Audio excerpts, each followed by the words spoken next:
Hello friends, this is Himanshi and welcome to let's learn. क्या आप मुझे देख पा रहे होंगे, सुन पा रहे होंगे? ठीक है, आज माइक में कुछ था तो इसको डाल के चेक किया है। बताओ कि और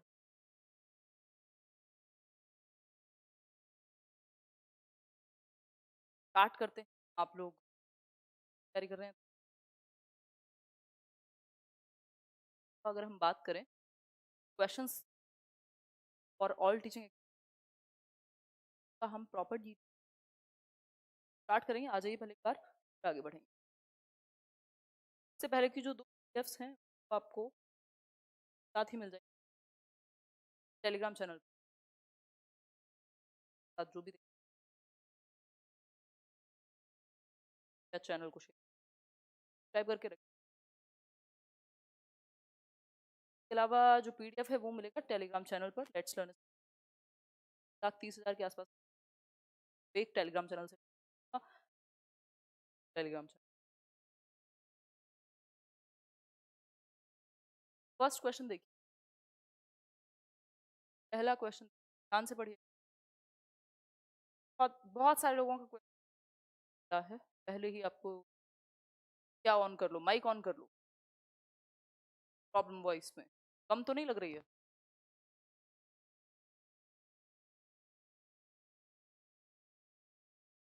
क्वेश्चन सॉल्व करो, आती हूँ।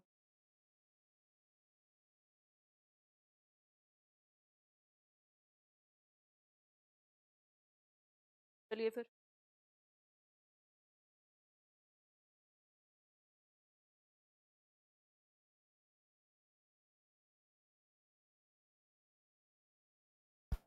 अभी देखना।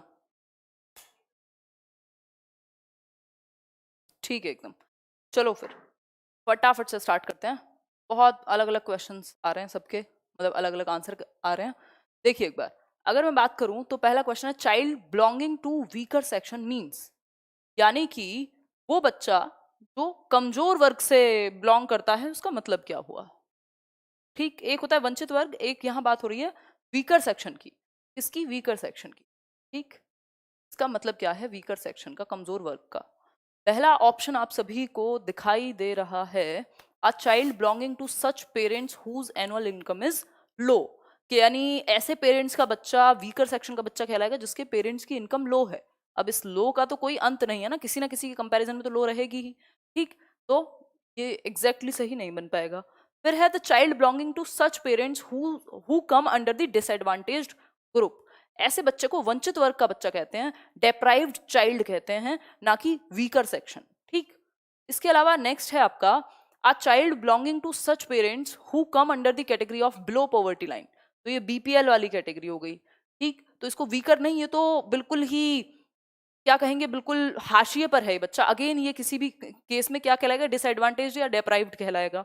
अ child belonging to such parents whose annual income is lower than the minimum limit specified by the appropriate government.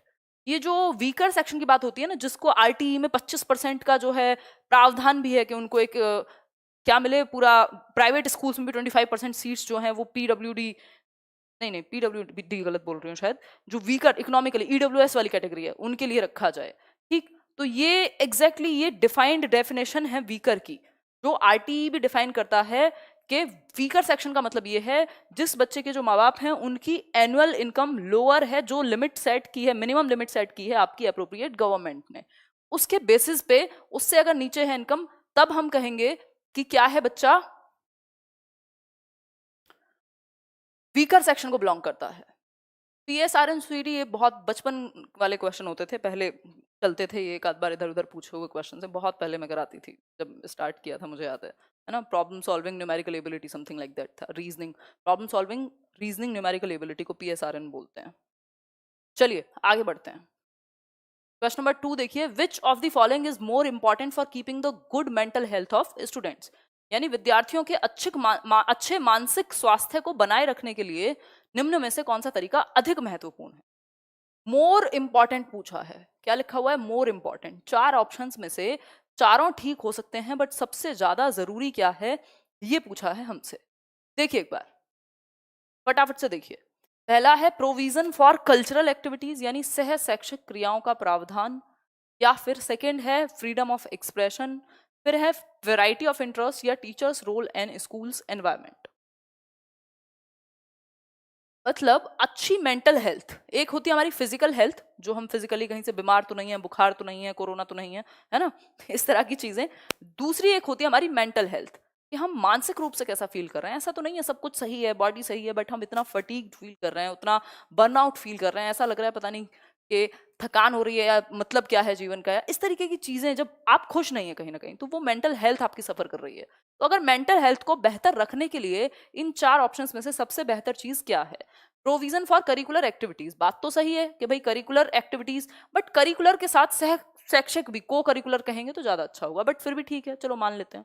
Freedom of expression, हाँ जरूरी है कि बच्चों को अपने बात को अभिव्यक्त करने का मौका मिल पाए, इसमें भी कोई बुराई नहीं है।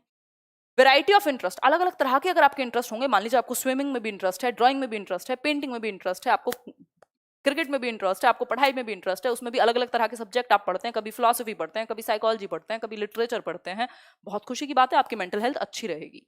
बट सबसे ज्यादा जरूरी बच्चे के लिए क्या है? ये सब चीजें बाद में आती हैं, यदि ये खराब होगा तो किसी भी हालत में, किसी भी सूरत में आप बच्चे को ठीक नहीं रख पाएंगे।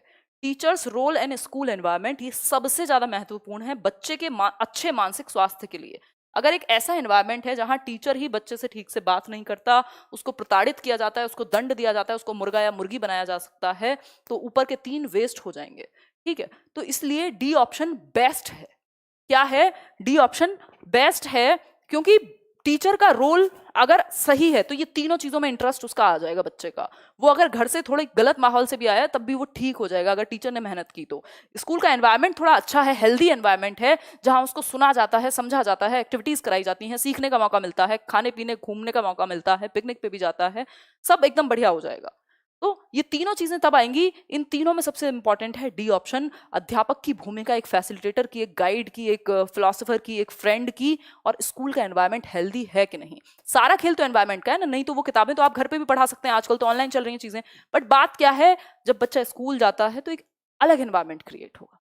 कि कोई कह रहा है मुर्गी बना सकते हैं, हाँ मुर्गा या मुर्गी पहले बनते थे, है ना, अभी तो आरटीई ने बैन कर दिया, बट कुछ लोग तो अभी भी बना देते हैं, जो कि एक गलत बात होगी। अगर कहीं पे बनाए जा रहे हैं तो उनको आप कंप्लेंट कर सकते हैं। ठीक है बात, चलें आगे बढ़े, नेक्स्ट क्वेश्चन पे बढ़े। क्वेश्चन नंबर 3 देखिए, क्वेश्चन नंबर 3 देखिए,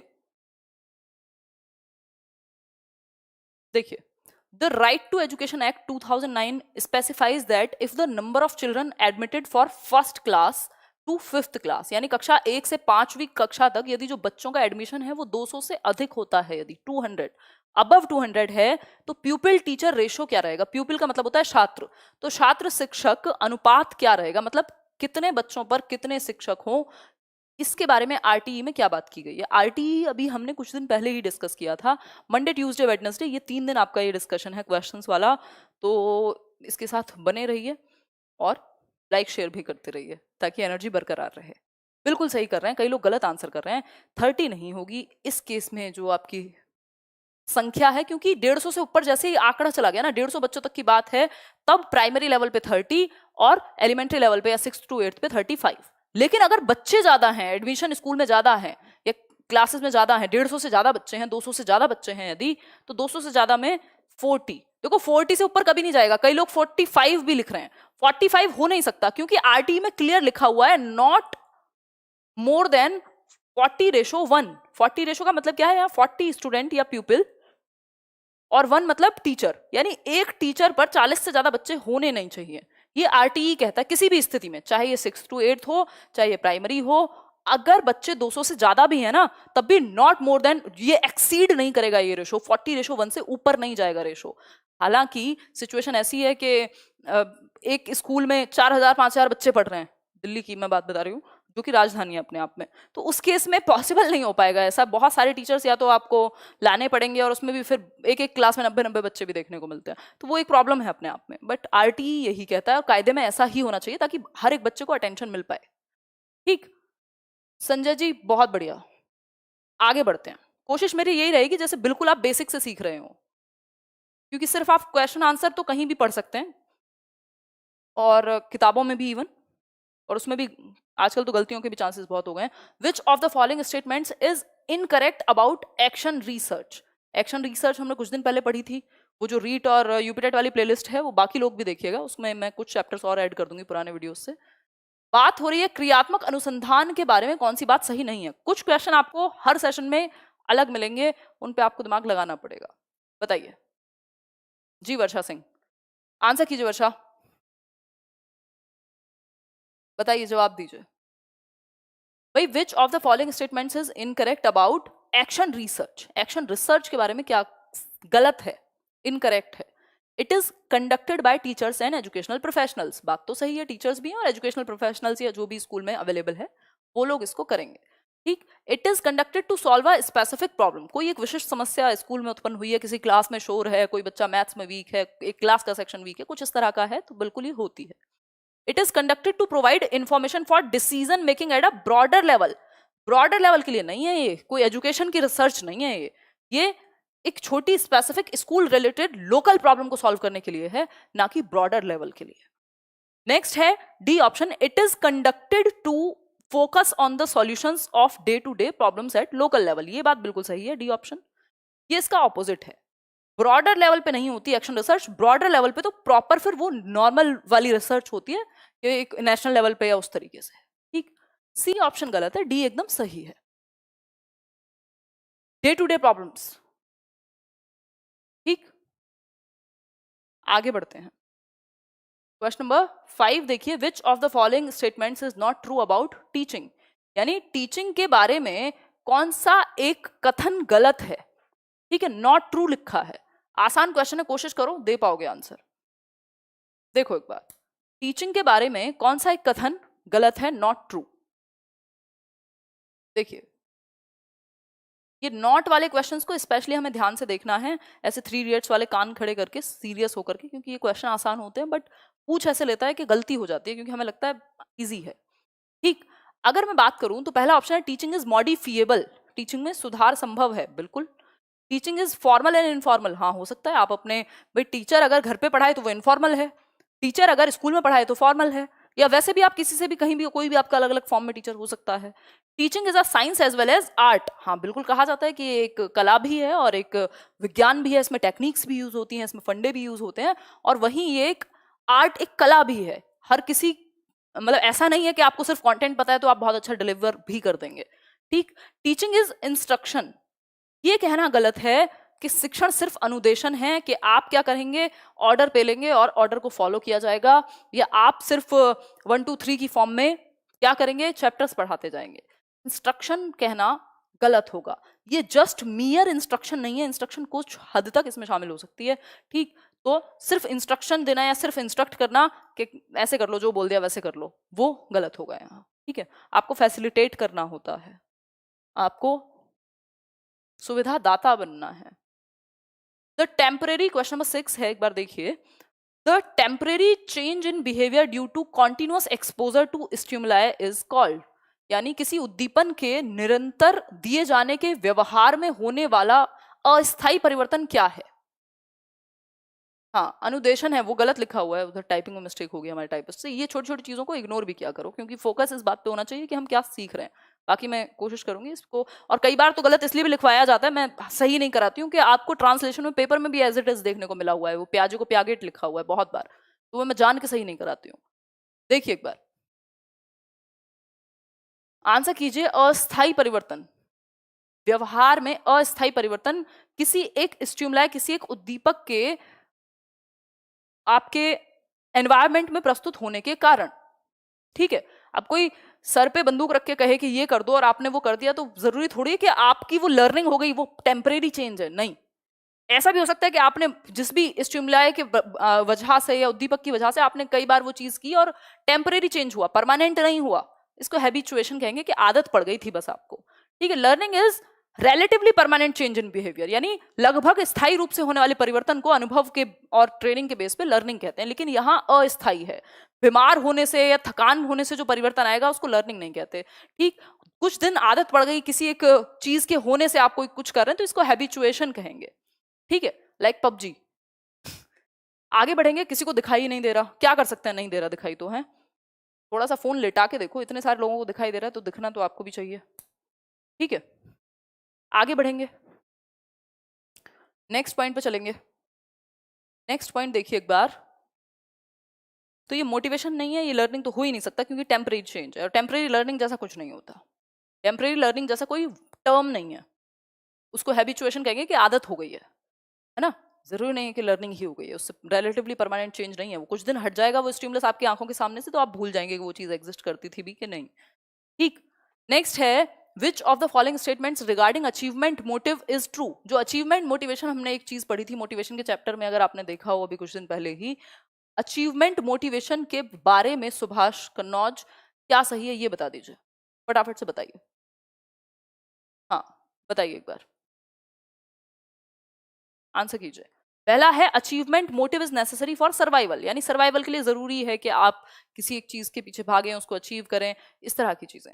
फिर है next, if the satisfaction of personal potentialities is emphasised the achievement motive may be classified as a growth motive.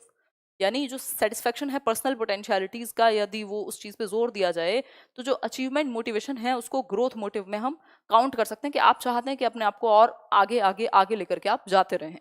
If the stress is on competition among people, the achievement motive can be considered a social motive. यानी जो stress है यदि वो competition पे रहे लोगों के साथ, तो जो अचीवमेंट मोटिव है can be considered a social motive. बताइए एक बार,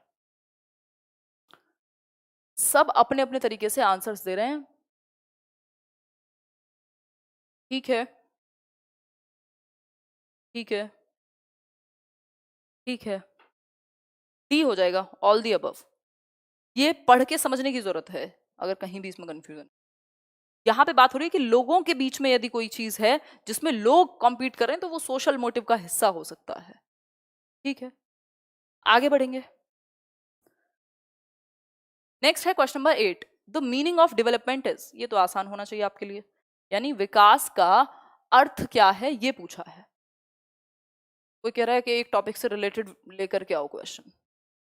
देखो एक टॉपिक से रिलेटेड सीटेट के टाइम पे आपको मैंने ज्यादातर जो इंपॉर्टेंट टॉपिक्स हैं उनसे करा दिए हैं, तो इट्स बेटर कि आप मिक्स्ड क्वेश्चन की प्रैक्टिस अभी करें। The meaning of development is, विकास का अर्थ क्या है। देखिए, पहला है प्रोग्रेसिव सीरीज ऑफ चेंज, यानी परिवर्तनों की उत्तरोत्तर श्रृंखला को विकास कहेंगे, या फिर progressive series of changes as a result of motivation, यानी अभिप्रेरणा के फलस्वरूप होने वाले परिवर्तनों की उत्तरोत्तर श्रृंखला को कहेंगे विकास, या फिर progressive series of changes as a result of motivation and experience, या फिर series of changes as a result of maturation and experience. किसको कहेंगे बताइए। देखो प्रोग्रेसिव सीरीज ऑफ चेंजेस, तो सिर्फ प्रोग्रेसिव सीरीज ऑफ चेंजेस नहीं, किसकी वजह से ये कंप्लीट नहीं है, ये बात सही होती है यदि बाकी अच्छे ऑप्शंस अवेलेबल नहीं होते। Progressive series of changes as a result of motivation, सिर्फ मोटिवेशन की वजह से आने वाले परिवर्तन को हम डेवलपमेंट नहीं कह सकते। क्लियर है बात। फिर है progressive series of changes as a result of motivation and experience, ये गलत है। अगर हम आपने डेवलपमेंट पढ़ा होगा तो हमने डिस्कस किया है मैचुरेशन एंड एक्सपीरियंस, जो परिपक्वता और अनुभव है। क्योंकि ऐसा नहीं है ना कि आप किसी को 6 महीने के बच्चे को आप साइंस पढ़ा दो 6 महीने तक तो उसको समझ में ही आ जाएगा, डेवलपमेंट हो गया उसका, नहीं। उसका मैच्योर होना जरूरी है। मैच्योरिटी कैसे आएगी, समय के साथ आएगी। बायोलॉजिकल मैच्योरिटी एक एज के साथ आती है आपकी, ठीक, और उसको अनुभव भी होना जरूरी है, दोनों ही चीजें जरूरी है। तो एक्सपीरियंस एंड मैचुरेशन के बेसिस पे होने वाले जो प्रोग्रेसिव परिवर्तन है, सीरीज ऑफ चेंजेस हैं, ऑर्डरली चेंजेस हैं, उनको हम डेवलपमेंट कहते हैं। डी ऑप्शन इसमें सही है। आगे बढ़ेंगे क्वेश्चन नंबर 9 में, which of the following statements is false in describing a person with a high achievement motivation, यानी कि एक व्यक्ति जो उपलब्धि अभिप्रेरणा जिसमें बहुत ज्यादा है, जो उच्च उपलब्धि अभिप्रेरणा रखता है, उसके बारे में कौन सी एक बात सही है उसको डिस्क्राइब करते समय। बताइए, 4 ऑप्शन है। देखिए एक बार, 4 ऑप्शन है, एक सही होना है। They consistently get better grades from easy chosen courses, यानी आसान चुने हुए कोर्सेज से उनको सफलता मिल जाती है। अच्छा, मतलब आसान चीज चुनते हैं और फिर उसमें सफलता मिल जाती है, इसको अचीवमेंट मोटिवेशन कहेंगे। अचीवमेंट मोटिवेशन वो है जब आप मुश्किल टास्क में भी परसिस्टेंट रहें, लगातार, जब तक तोड़ेंगे नहीं तब तक छोड़ेंगे नहीं। दे रिटर्न टू इनकम्प्लीट टास्क, अगर कोई काम अधूरा छोड़ा है तो उसको कंप्लीट करने फिर से आएंगे, फिर से उसको वहीं से कंटिन्यू करेंगे। वो दशरथ मांझी याद कर लीजिए, मांझी वाला, ये अचीवमेंट मोटिवेशन का एक बहुत अच्छा उदाहरण है, दशरथ मांझी। कौन सी मूवी है वो, मांझी है ना आई थिंक। नंबर सी है, they try harder if they do poorly, यदि उन्होंने गलती की है, उनसे खराब प्रदर्शन हुआ है, कभी एक आध बार फेल हो गए या कहीं पे कुछ गड़बड़ हो गई, तो वो अगली बार और अच्छे से ट्राई करेंगे। बात तो सही है। They want a challenge but also want to know they can do it. उनको चैलेंज भी चाहिए और उनको ये भी पता है कि भाई मैं कर सकता हूं, परसिस्टेंट हूं। ये भी सही है, ये भी सही है, ये भी सही है। बात एक ही गलत है, क्यों? क्योंकि पूछा हमसे फॉल्स है। ठीक। असत्य क्या है? अचीवमेंट मोटिवेशन रखने वाला व्यक्ति, जिसको सक्सेस चाहिए ही चाहिए, जिसको अचीव करके ही दम मिलेगा, मतलब शांति मिलेगी, वो व्यक्ति ये नहीं चाहेगा कि एक आसान सी चीज में बहुत अच्छे ग्रेड्स आते रहे। उसको चैलेंजेस चाहिए, तभी वो बेहतर बनेगा। क्या चाहिए उसको? चैलेंजेस चाहिए। हाँ, तो फॉल्स पूछा तभी तो ए सही है ना, ये गलत है। ए जो है वो गलत है। क्लियर है बात? आगे बढ़े। क्वेश्चन नंबर 10 देखिए, which of the following is an example of positive punishment, यानी सकारात्मक दंड का निम्नलिखित में से कौन सा उदाहरण है? पॉजिटिव पनिशमेंट का उदाहरण क्या है ये पूछा है। एक है नेगेटिव पनिशमेंट, दूसरा है पॉजिटिव पनिशमेंट। एक है पॉजिटिव रीइंफोर्समेंट, दूसरा है नेगेटिव रीइंफोर्समेंट। बताइए एक बार, बताइए प्रियंका, आंसर कीजिए। हाँ, Manjhi the mountain man, exactly. False का ही तो बताया था भाई। चलो, फॉल्स देखे नहीं, हाँ यही तो गलती होगी ना पेपर में। बिल्कुल, जो लोग डिसलाइक करने आते हैं वो रीजन भी बता के जाया करें, है ना? नहीं तो मेरा आपका कोई पर्सनल लेन देन तो है नहीं कि आपका कोई सामान आपने यहाँ से उठा लिया हो, मैंने आपसे ले लिया हो। बेकार की भक्ति ना करें इधर उधर, रीजन के साथ जिए। देखिए, रिडिक्यूल बाय फ्रेंड्स यानी मित्रों के द्वारा उपहास। लॉस ऑफ टाइम, साथ में मिलकर कुछ सीख ही सकते हैं। Loss of time with friends यानी मित्रों के साथ समय बर्बाद करना। सीज नैगिंग यानी मीन मेख निकालना बंद करना, या फिर ऑल ऑफ दीज। बताइए, आंसर कीजिए, तभी जाकर के हम बढ़ेंगे आगे। Just ignore them. हाँ, वो नजर पड़ गई तो ठीक है, तो करना ही होता है ऐसे लोगों, सब पे ध्यान नहीं दे सकते आप, और फर्क भी नहीं पड़ना चाहिए उस। देखिए एक बार, मैराथन किस चीज के लिए चाहिए? इसमें से कौन सा एक एग्जाम्पल है पॉजिटिव पनिशमेंट का? पॉजिटिव पनिशमेंट मतलब कुछ तो ऐड हुआ होगा। पॉजिटिव में हमेशा कुछ ऐड होगा, चाहे वो पनिशमेंट हो चाहे वो रीइंफोर्समेंट हो। ठीक, तो ऐड क्या हुआ है? Loss of time with friends. यहां तो कुछ ऐड नहीं हुआ, बल्कि टाइम और चला गया, नेगेटिव है ये तो। सीज नैगिंग मतलब मीन मेख निकालना बंद कर देना, परेशान करना बंद कर देना, इसमें भी कुछ माइनस हुआ है। जहां माइनस हुआ है वो पॉजिटिव नहीं हो सकता। ठीक, जहां माइनस हुआ है वो पॉजिटिव नहीं हो सकता। ऑल ऑफ दीज पॉसिबल नहीं है, क्योंकि ऊपर के दो सही नहीं है। बचा क्या? सिर्फ एक। रिडिक्यूल बाय फ्रेंड्स का मतलब है मित्रों ने उपहास उड़ाया, मतलब कुछ ऐड किया। क्या ऐड हुआ? उपहास उड़ाना, मजाक उड़ाना। और पनिशमेंट ये अपने आप में ही है। आपको अच्छा थोड़ी लगेगा, जिस बात पे, जिस शब्द पे आपके मजाक उड़ा है वो आप कभी बोलना चाहेंगे? दोबारा नहीं बोलना चाहेंगे। और पनिशमेंट का यही कारण है, या यही एक बाय प्रोडक्ट है कि जब आपको पनिशमेंट या दंड मिलता है तो आप वो चीज दोबारा नहीं करना चाहते। आपके बिहेवियर में डिक्रीज होना बिल्कुल निश्चित है। डेट्रियोरेट होगा आपका वो व्यवहार जिसमें पनिशमेंट मिली है। तो कुछ ऐड हुआ है लेकिन बिहेवियर कम हो जाएगा। ये क्या है? Ridicule by friends.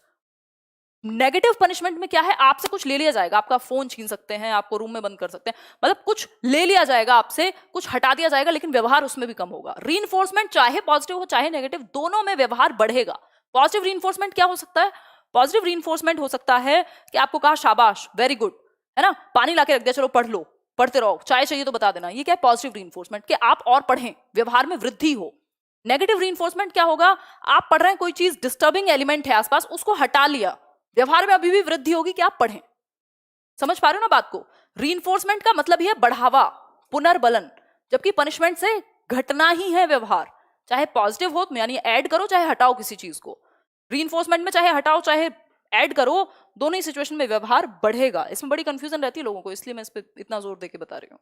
Question number 11 देखिए, which of the following statements is not appropriate to motivation as a process, यानी निम्न में से कौन सा कथन अभिप्रेरणा एक प्रक्रिया के संदर्भ में उपयुक्त नहीं है, इस बात के विषय में सही है या एप्रोप्रिएट नहीं है कि मोटिवेशन जो है वो एक प्रोसेस है।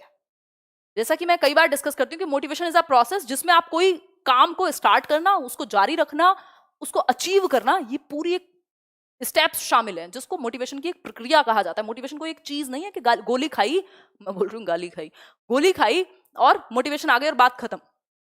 2 मिनट का काम नहीं है मोटिवेशन। मोटिवेशन प्रोसेस है एक।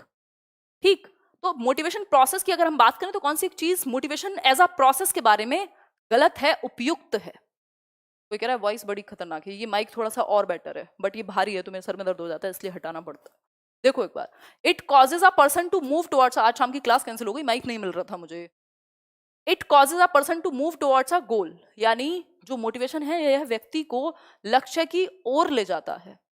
या फिर it satisfies the persons biological needs. हाँ, दो तरह की नीड्स होती है, एक बायोलॉजिकल, दूसरी सोशियोजेनिक या सामाजिक आवश्यकता। बायोलॉजिकल क्या है? खाना पीना सोना ये सब। सोशल क्या है? हमें सम्मान चाहिए, हमें कुछ अचीव करना है ना, हमें रिस्पेक्ट और ये सारी चीजें जो है आपकी ये सोशल में आती हैं कि आपको नौकरी चाहिए और दुनिया भर की चीजें। It helps in achieving a psychological ambition. Psychological मतलब बायोलॉजिकल भी है, सोशियोजेनिक भी है, जिसमें साइकोलॉजिकल इंक्लूडेड है। It keeps away from N unpleasant situation. यदि कोई ये कहता है कि आप मोटिवेटेड व्यक्ति हैं, आप मोटिवेशन की प्रक्रिया में हैं और आपको कभी ऐसी स्थिति का सामना ही नहीं करना पड़ेगा जो अनप्लेजेंट हो, जो दुखद हो, जिसमें दर्द हो, तो ये तो पॉसिबल नहीं है। अगर आप रोबोट हैं तभी पॉसिबल है ना। मोटिवेशन ये कोई गारंटी नहीं देती आपको कि आपको कभी भी असफलता का सामना नहीं करना पड़ेगा या दर्द का सामना नहीं करना पड़ेगा, हार का सामना नहीं करना पड़ेगा, अनप्लेजेंट सिचुएशन नहीं आएगी। आप कितना भी अच्छा कर रहे हैं, लोग आपके बारे में हमेशा अच्छा ही कहेंगे, ऐसा कहीं लिखा नहीं है। ठीक है बात? तो ये क्या है? डी ऑप्शन गलत है, और गलत है इसीलिए सही है क्योंकि पूछा ही गलत है। ठीक है बात? आगे बढ़े। क्वेश्चन नंबर 12 देखिए, बहुत अच्छा क्वेश्चन। अनाज हस्बैंड डाइज, यानी एक महिला है अना, उनके हस्बैंड की हो जाती है death, and she continues to set a place for him at the dinner table.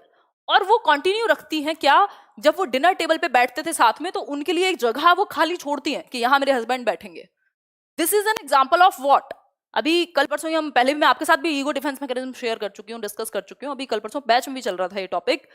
तो ये बताइए, जो फ्रॉइड का ईगो डिफेंस मैकेनिज्म है, उनमें से कौन सा एक प्रकार है इसका कि जो महिला है उनके हस्बैंड की हो गई है डेथ, और उसके बाद भी वो क्या करती हैं? अपने पति के लिए डिनर टेबल पर क्या करती है? एक प्लेस, या एक प्लेस जो एक स्पेस है उसको खाली छोड़ती हूँ, उस चेयर को, और मैं भी खाना भी लगा देती हूँ, है ना। तो ये क्या है? ये किस चीज का एग्जाम्पल है? बताइए एक बार। This is an example of what? Repression का एग्जाम्पल है ये, दमन। दमन में तो आप उस चीज को याद ही नहीं करना चाहते ना, उस चीज को आप एग्जिस्ट ही नहीं करती, ऐसे बिहेव करते हैं, दबा देते हैं। मोटिवेटेड फॉरगेटिंग कहते हैं उसको, और ये सबकॉन्शियसली होता है। डिनायल पॉसिबिलिटी है। प्रॉब्लम फोकस्ड कोपिंग, तो समस्या केंद्रित मुकाबला तो नहीं हो रहा। कोप करने का, प्रॉब्लम को फोकस करके कोप करने का तरीका तो ये नहीं है, क्योंकि अगर प्रॉब्लम फेस करती तो उनको फिर ये सच्चाई एक्सेप्ट करनी होती कि now he is not available, या ही डजंट एग्जिस्ट उस फॉर्म में, फिजिकल फॉर्म में एटलीस्ट। ठीक, तो ये तो नहीं है कि problem focused coping. Adaptation, adapt कर लिया होता तब भी चीजें बदल जाती, लेकिन this is pure denial. Denial का मतलब क्या है? इनकार। सच्चाई को मानने से ही इनकार कर देना कि ऐसा हुआ भी है, ये मानने से ही इनकार कर देना, है ना। This is denial. अभी मैं एक मतलब वन ऑफ माय फ्रेंड्स, उन्होंने अपने ब्रदर को खो दिया, बहुत यंग थे, 30-35 साल की थे आई थिंक। और अभी मैंने उनकी वाइफ का एक दिन पहले स्टेटस देख रही थी, उनका एक छोटा सा बच्चा है 1.5 साल का, तो उनकी शायद एनिवर्सरी थी, समथिंग लाइक दैट। तो उन्होंने केक वेक लगाया हुआ था प्रॉपर, और मुझे लगा मतलब क्या, मतलब डिनायल है, मतलब कुछ कुछ ऐसा तो नहीं है, सबकॉन्शियसली इंसान कुछ, मैं अपनी साइकोलॉजी लगा रही थी। फिर उसके बाद मैंने एक और इमेज देखी, तो उन्होंने डाला हुआ था कि भाई अब ये लास्ट एनिवर्सरी थी। बेशक वो इंसान सेलिब्रेट कर रहा है, बट ही नोज कि चीजें ऐसा है, ये सच्चाई क्या है। बट डिनायल में क्या है? आप मानते ही नहीं है, आप उस चीज को एक्सेप्ट ही नहीं कर पाते या कर रहे हैं जो चीज आपके साथ हो चुकी है, जो घटना घट चुकी है। ऐसा डेथ के केस में होता है, कई लोग रोते भी नहीं है क्योंकि वो एक्सेप्ट ही नहीं कर रहे एक तरीके से। ठीक, दिस इज डिनायल। और ये कोई करता नहीं है, ये सबकॉन्शियसली होती हैं ये चीजें। क्यों? क्योंकि डिफेंस मैकेनिज्म है, आपकी ईगो के तरीके हैं आपको पागल होने से बचाने के, अलग अलग तरीके हैं, जिसमें से रिप्रेशन है, डिनायल है, ऐसे एक्सपीरियंसेस जिनको आप एक्सेप्ट नहीं कर पा रहे, उस केस में ऐसा पॉसिबल है। रिप्रेशन नहीं है ये। रिप्रेशन में तो इंसान दबा देता है और ऐसे बिहेव करेगा, हाँ कोई बात नहीं, ऐसा तो होता है, बट अंदर से उसको प्रॉब्लम है। आगे बढ़ेंगे। क्वेश्चन नंबर 13 है, which of these tests are projective techniques? इनमें से कौन से परीक्षण प्रक्षेपी परीक्षण हैं? अगर आपने पर्सनैलिटी चैप्टर पढ़ा है, मेरी प्रीवियस वीडियोस हैं जिनसे आप देख सकते हैं, मैंने इस बार नए तरीके से नहीं कराया है। उसका रीजन यही है कि फैक्चुअल टॉपिक है, तो अभी उसी से करो, अब प्रैक्टिस का टाइम आ गया, बहुत दिन से टॉपिक चल रहे थे ना। देखो एक बार, इनमें से कौन सा परीक्षण प्रक्षेपी परीक्षण नहीं है? एक होती है प्रोजेक्टिव टेक्निक्स, दूसरी होती है objective techniques, if I am not wrong. तो प्रोजेक्टिव टेक्निक्स का उदाहरण टेस्ट होते हैं, बेसिकली पर्सनैलिटी के भी कुछ टेस्ट हैं, इंटेलिजेंस के भी कुछ टेस्ट हैं। इंटेलिजेंस में ग्रुप, वर्बल, नॉन वर्बल ऐसे होते हैं। पर्सनैलिटी में प्रोजेक्टिव और आई थिंक सब्जेक्टिव, प्रोजेक्टिव और सब्जेक्टिव टेक्निक्स होती हैं। तो ये देखो इसमें कौन सा आंसर या कौन सा क्वेश्चन जो है वो सही होगा। ठीक है, ज्ञान रतन कह रहे हैं टी शर्ट आप डेली पहनो लेट्स लर्न वाली। ठीक है, डेली पहन लेंगे, कोई दिक्कत वाली बात ही नहीं है। हाँ चलो फिर आगे बढ़ो, आंसर करो फटाफट से। प्रोजेक्टिव टेस्ट की अगर मैं बात करूं, प्रोजेक्टिव में होता है या तो आपसे आपको एक इमेज दिखाई जाएगी और उसके बारे में आपका क्या इंटरप्रिटेशन है, आपको बादल दिख रहे हैं, इसमें किसी का फेस दिख रहा है, क्या है, उससे फिर आइडिया लगाया जाएगा आपकी पर्सनैलिटी के बारे में, या आपकी हैंडराइटिंग को देख के। ये क्या प्रोजेक्टिव है कि सामने कुछ है, उससे एक और आप प्रोजेक्ट करेंगे, उससे पता लगेगा उसके इंटरप्रिटेशन से कि आपकी पर्सनैलिटी कैसे वर्क कर रही है, आप किस स्टेट में। सब्जेक्टिव टेक्निक आई थिंक उसमें डिफरेंट होती हैं चीजें कि आपसे डायरेक्ट इंटरव्यू ले लिया या डायरेक्ट 1-to-1 डिस्कशन है। थीमेटिक एपरसेप्शन टेस्ट होता है, मॉर्गन एंड मोरे ने दिया था इसको, मरे बोल देते हैं। टेट टेस्ट जिसमें 10 कार्ड आपके सामने शो किए जा रहे हैं। रॉर्शा इंक ब्लॉट टेस्ट है जिसमें शाही धब्बा परीक्षण बोलते हैं कि कुछ शाही के धब्बे वाले कार्ड आपके सामने प्रस्तुत किए जाएंगे और आपसे पूछा जाएगा क्या समझ में आ रहा है, तो ये भी प्रोजेक्टिव है। पर्सनल प्रॉब्लम सॉल्विंग ये डायरेक्ट तरीका है, सब्जेक्टिव है, जैसे 1-to-1 साइकोलॉजिस्ट क्या करे, काउंसलिंग करे आपकी, तो ये डायरेक्ट तरीका हुआ। ये प्रोजेक्टिव नहीं है, इसमें आप प्रोजेक्ट नहीं करा रहे किसी चीज को, आप यहाँ पे डायरेक्टली ही सॉल्व करें, सब्जेक्टिव टेक्निक है। ठीक, फिर है बोथ ए एंड बी। हाँ, क्योंकि शुरुआत की दोनों बातें सही है, सी गलत है, इसलिए D option is the right answer. तो सिर्फ ए ऑप्शन को देख करके हमें आंसर मार्क नहीं कर देना पेपर में, हमें बी को भी चेक करना है, हमें सी को भी पढ़ना है, हमें डी को भी पढ़ना है, उसके बाद बेस्ट ऑप्शन पे जाना है। नहीं तो ऐसे गलतियां हो जाती हैं कि हम ओवरवेलमिंग रिस्पॉन्स दे देते हैं, ओवरवेल्म्ड हो जाते हैं पेपर में बहुत जल्दी में, कि हमें लगता है यार ये तो सही है, बस टिक करके आगे बढ़ जाओ, पता चलता है कि डी ऑप्शन सही था। आगे बढ़ते हैं, 2 क्वेश्चन और। This stage of development usually occurs at the age of 1 to 3 years. The ego starts to develop and the id is somewhat controlled. यानी कि विकास का यह चरण आमतौर पर 1 से 3 साल की उम्र में होता है, यानी between the age of 1 to 3। अहंकार विकसित होने लगता है। अहंकार का मतलब यहाँ एग्जैक्ट मत ले लेना, अहंकार का मतलब यहाँ है अहम, यानी ईगो डेवलप होना शुरू हो जाएगा, क्योंकि ईगो जन्म से नहीं होता, इड जन्म से होता है। क्या होता है? इड जन्म से होता है। इसको ठीक कर लेना, ये ट्रांसलेशन गलत है।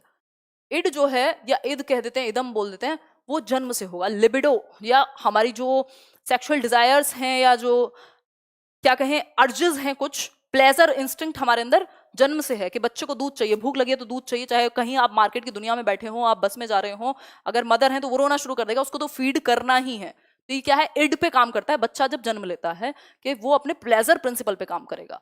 ठीक, दूसरा है, हाँ, और क्या है, इड कंट्रोल होने लगती है कुछ हद तक। इसका मतलब क्या हुआ? कौन सी स्टेज है ये?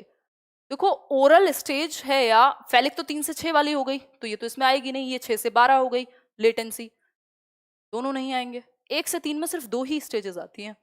ठीक, 1 से 3 में नहीं आती, ये ए वाली भी जन्म से 1 तक आती है, ये 1.5 साल तक आती है।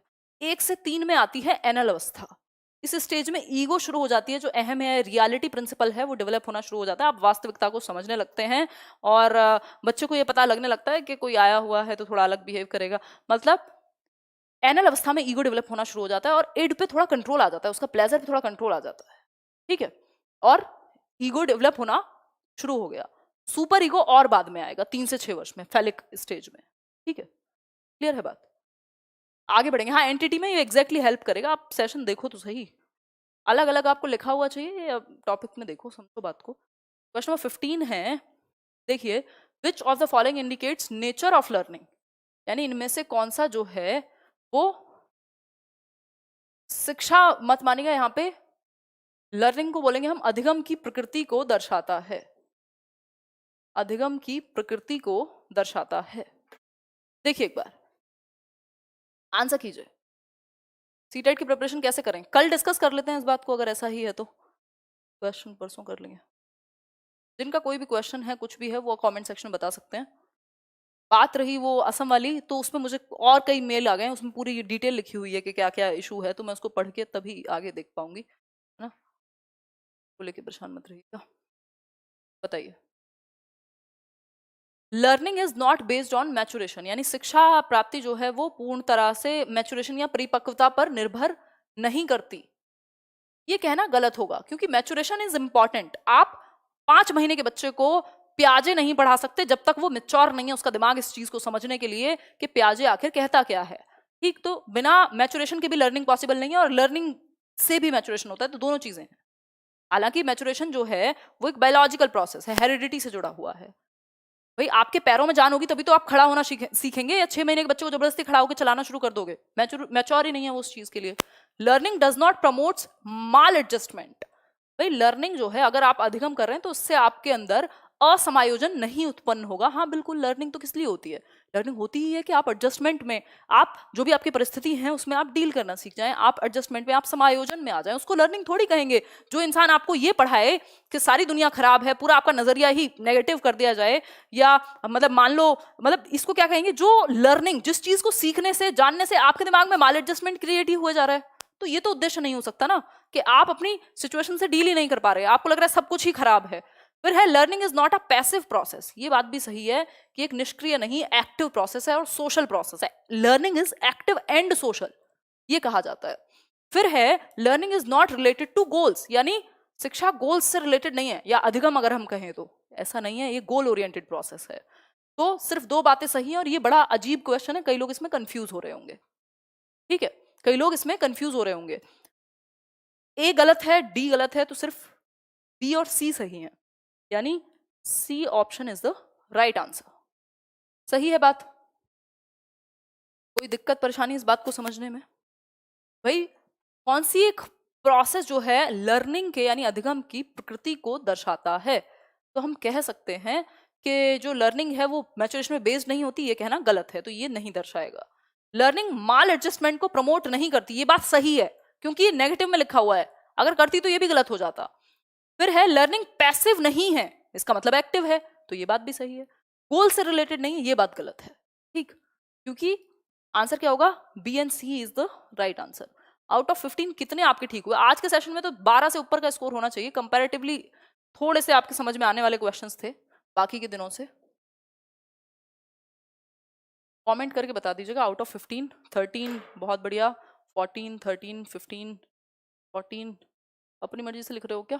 10, 11, हमारा भी नाम लीजिए, निकल गया नाम आपका। 12, 13, 13, 12, ग्रेट। तो रीड का सिलेबस ऑलमोस्ट कंप्लीट ही है, मतलब उसमें अगर आप प्लेलिस्ट में देखोगे तो कुछ चैप्टर्स मैंने जो पहले कराए हुए हैं वो भी ऐड कर दूंगी, तो रीड आपका कवर हो जाएगा अगर आप देख रहे हैं वहां से। और कोई बात? टाइम को और जल्दी करें क्या? 9 बजे कर दें टाइम? कल से करें 9 बजे? करें क्या 9 बजे कल से?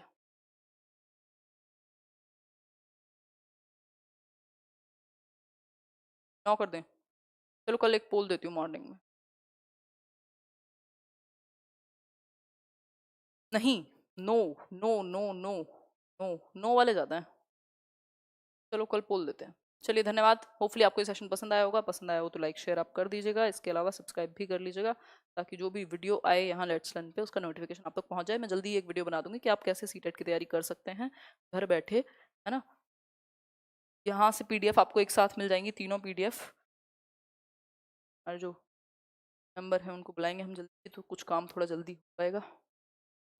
कोई कह रहा है, वर्षा कह रहे हैं वादा नहीं, हाँ वादा नहीं करेंगे, टूट जाएगा, सही बात है। चलिए फिर। हम्म।